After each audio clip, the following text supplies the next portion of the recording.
All right, we have my Surron X here and we're gonna run through some maintenance tips you can do at home to make sure your bike stays in mint condition for as long as possible. As you can see, it's raining today, so I won't be able to do any riding anyways. We're gonna do some maintenance on my Surron. First up, this thing's looking pretty dirty, so we're gonna give it a wash. So usually I remove the battery from the bike when I wash it just to be safe, turn the breaker off, then unplug the plugs, slide the battery out. Then I just put a plastic bag over the power cables, wrap it around like that, get a rubber band around it, twist the rubber band on it a couple times, maybe get another rubber band, twist the rubber band on there. So now no water will get to the power cables. So yeah, just a normal garden hose. This one has a bunch of different settings, but I use the mist setting because it's the least powerful. And yeah, from here, I just run over the bike, give it a quick rinse.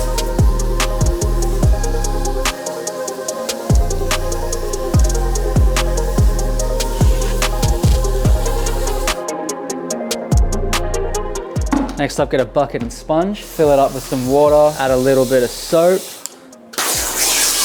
And then yeah, just get to scrubbing the dirtiest parts of the bike. You just want to be careful when wiping around any of the electrics, just go slow. But honestly, these things actually do go perfectly fine in water and rain and stuff, so it shouldn't be a problem anyway. I'm just being careful. Got the electric leaf blower for the electric bike to dry it off.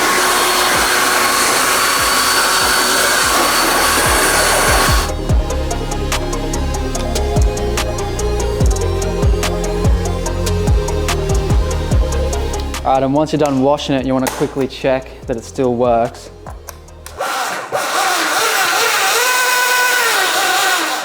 All right, we're good. All right, now onto some simple maintenance checks and tips that you can do at home to make sure your Surron is up to date and working properly. So we're gonna start with the brakes. As you can see, I've upgraded my brakes to the Tektro TRP brakes, but this should apply to the stock brakes and any other brakes that you might have. So first off, obviously just check through the top here. You can see how much brake pad you have left. I don't know if you can see there, but I have a lot of life left, so I should be good there. But if you hear a squealing noise when pulling in the brakes and you can obviously see that the pad is worn out, you're gonna have to buy some new pads. It's pretty much the same procedure replacing the pads on all of the calipers. Remove these two bolts, take the caliper off, remove this pin in the middle, and push the pads out and put the new ones in. All right, so once you confirm your brake pads are in good condition, there are a couple reasons your brakes still might not be working properly. One is the brake caliper isn't lined up properly on the disc, and two is they're not bled properly and there's a bit of air in the system. So first I'm gonna make sure that the caliper is lined up on the disc properly. My brakes are lined up and work fine, but I'm just gonna show you the procedure how to correct it. So you just wanna get an Allen key and loosen the two main caliper bolts.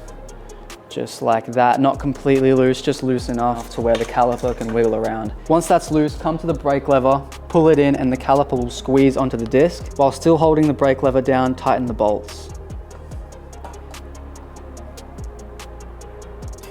Now I'm gonna check that my brakes are still functioning properly and I didn't mess anything up, so.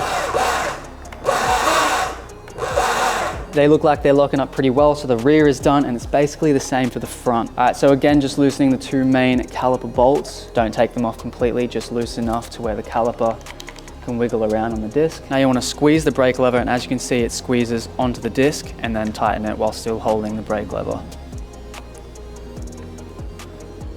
And then just tighten it properly to finish it off. Probably also good to use a torque wrench to get the correct torque, but I don't have one of them, so this will have to do. All right, just a quick check to make sure the brakes are working.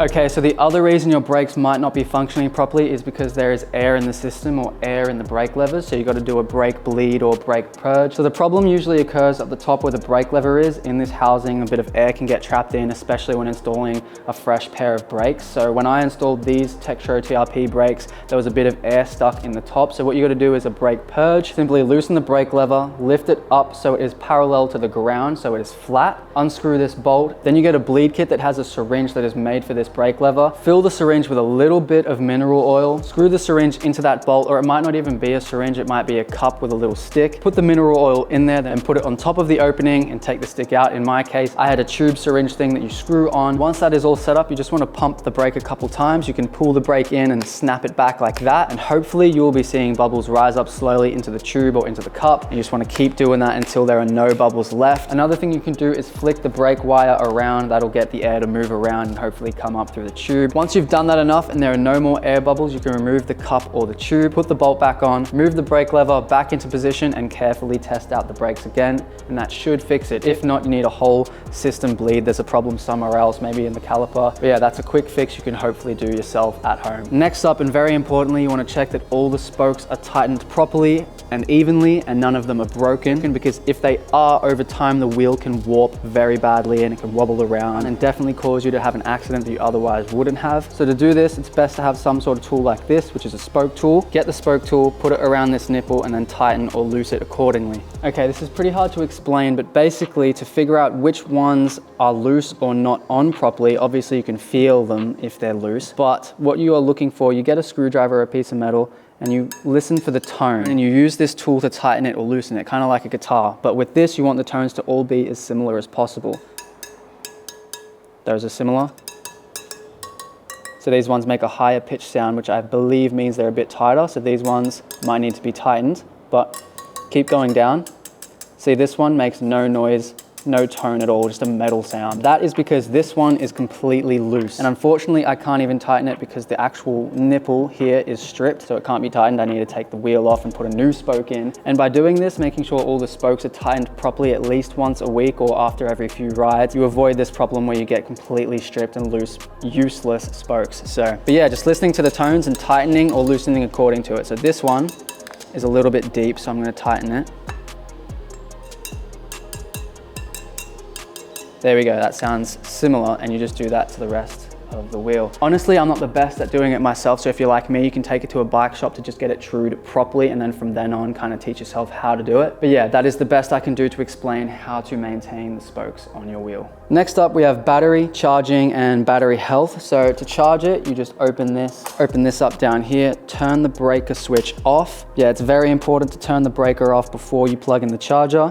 Slot the charger in, start charging up to 100% if you're going to go on a ride. Now for actual health of the battery, I'm not an expert, but I know it is not good to store the battery at 100% for a long period of time. So if you know you're gonna be storing the bike for a while and not riding it, it's best to kind of charge it up to around 50 to 60% or ride it down to 50 to 60%. I think that's a good storage percentage to have. It's also not good to run the battery all the way down to 0%. So avoid having the battery at 100% for a long period of time and avoid riding it down to 0%. Next up, we have the chain, and you want to check that the tension is good. So my chain is definitely way too tight, so we're going to loosen it a bit. Grab a 17mm socket and loosen up this main bolt.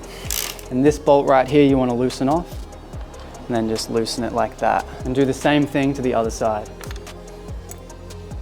Just under here are these grooves, and that's what you use to measure and make sure that both sides are the same. Just want to count the humps back from the front of the bike. So 1, 2, 3, 4, 5. It's on the 5th hump in the groove. 1, 2, 3, 4, 5. That is good. Now I want to loosen my chain, so I need to loosen this bolt here.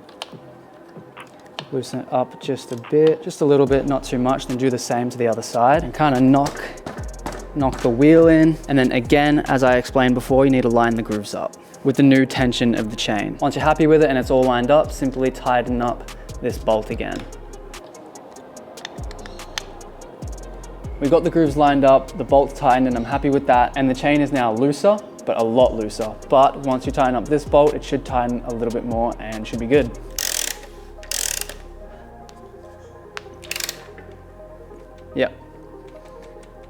Yeah, a bit tighter. Grab some chain lube, turn the bike on. What's good about electric, you can just hold the throttle lightly, spray the chain.